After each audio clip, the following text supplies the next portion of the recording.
10ನೇ ರಾಶಿಯಾಗಿರ್ತಕ್ಕಂತಹ ಮಕರ ರಾಶಿ. ಮಕರಕ್ಕೆ ನಾನಾ ಶತ್ರುಗಳ ಉಪಟಳದ ಮಾಸ. ಹುಷಾರಾಗಿ ಇರಬೇಕು ನೀವು. ನಿಮಗೆ ನೀವೇ ಶತ್ರುವಾಗ್ತಕ್ಕಂತಹ ಅಂತ ಹೇಳಿದ್ರೂ ಕೂಡ ತಪ್ಪಲ್ಲ. ಹಾಗಾಗಿ ರಾಶ್ಯಾಧಿಪತಿ ತೃತೀಯದಲ್ಲಿದ್ದಾನೆ. ಆದರೆ ನಿಮ್ಮ ರಾಶಿಗೆ ವ್ಯಯಕ್ಕೆ ಮತ್ತು ನಿಮ್ಮ ರಾಶಿಗೆ ಚಂದ್ರನ ಸಹಿತ ತ್ರಿಗ್ರಹ, ಚತುರ್ಗ್ರಹ, ಪಂಚಗ್ರಹರು ಕೂಡ ನಿಮ್ಮ ರಾಶಿಗೆ ದಾಳಿ ಇಡ್ತಾರೆ ಈ ತಿಂಗಳು, ಮುಂದಿನ ತಿಂಗಳು. ಹಾಗಾಗಿ ಬಹುತೇಕ ಈ ತಿಂಗಳು ಏನು ಹೇಳಿರ್ತೀನಿ ಮಕರ ರಾಶಿಗೆ, ಮುಂದಿನ ತಿಂಗಳು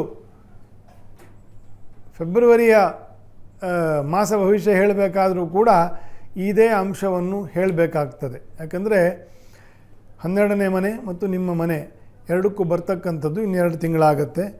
ಸಮಸ್ಯೆಗಳು ಜಾಸ್ತಿ ಆಗ್ತದೆ. ಗುರುವಿನ ದೃಷ್ಟಿಯೂ ಇಲ್ಲ ಅಥವಾ ಗುರುವಿನ ಬಲವೂ ಇಲ್ಲ. ಸ್ವಲ್ಪ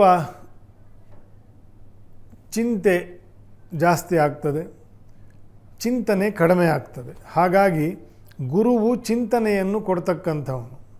ಸಂಸಾರದ ವಿಷಯಗಳು ಚಿಂತೆಯನ್ನು ಕೊಡ್ತಕ್ಕಂಥದ್ದು. ಹಾಗಾಗಿ ಏನು ಮಾಡಬೇಕು? ಗುರುವನ್ನು, ಚಿಂತನೆಯನ್ನು ಕೊಡ್ತಕ್ಕಂತಹ ಗುರುವನ್ನು ಆಶ್ರಯ ಮಾಡಬೇಕು. ಗುರುವಿನ ಮಹಿಮೆಯನ್ನು ತಿಳ್ಕೊಳ್ಬೇಕು. ಗುರುವಿನ ಸನ್ನಿಧಾನದ ದರ್ಶನವನ್ನು ಮಾಡಬೇಕು.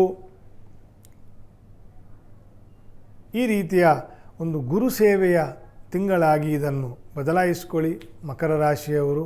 ಮುಂದಿನ ತಿಂಗಳು ಕೂಡ ಇದೇ ರೀತಿ ಸ್ವಲ್ಪ ಕಂಟಿನ್ಯೂ ಆಗುತ್ತೆ. ಮಾನಸಿಕ ಒತ್ತಡವನ್ನು ಕಡಿಮೆ ಮಾಡಿಕೊಳ್ಳಿ. ಓವರಾಲ್ ಹೇಳಬೇಕು ಅಂದರೆ ಒಂದು ಗುರುವಿನ ಸೇವೆ, ಇನ್ನೊಂದು ಮಾನಸಿಕವಾಗಿ ಓವರ್ ಥಿಂಕಿಂಗ್, ಚಿಂತೆ ಬಿಟ್ಟು ಚಿಂತನೆಯನ್ನು ಬೆಳೆಸ್ಕೊಳ್ಳಿ. ಮಕರ ರಾಶಿಯವರಿಗೆ ವ್ಯಾವಹಾರಿಕವಾಗಿ ಕೂಡ ಸ್ವಲ್ಪ ಟೈಟ್ ತಿಂಗಳೇ ಇರ್ತದೆ. ಸ್ವಲ್ಪ ತಾಳ್ಮೆಯಿಂದ ಮುಂದುವರೆದರೆ ಒಳ್ಳೆಯದಾಗ್ತದೆ. ಗುರುವಿನ ಸೇವೆಯಲ್ಲಿ ಮನಸ್ಸು ಯಾವಾಗಲೂ ಇರಲಿ. ಈ ತಿಂಗಳು ಮುಂದಿನ ತಿಂಗಳು ಕಳೆದ್ರೆ ಒಳ್ಳೆಯದಾಗ್ತದೆ. ಆ ಒಳ್ಳೆಯ ಸಮಯದಲ್ಲಿ ಗುರುವಿಗೆ ಕೈ ಮುಗಿದ ಅವನೇ ಕಾಯ್ತಾನೆ. ಹರಿಯೂ ಕಾಯ್ತಾನೆ, ಹರನೂ ಕಾಯ್ತಾನೆ, ಗುರುವೂ ಕಾಯ್ತಾನೆ.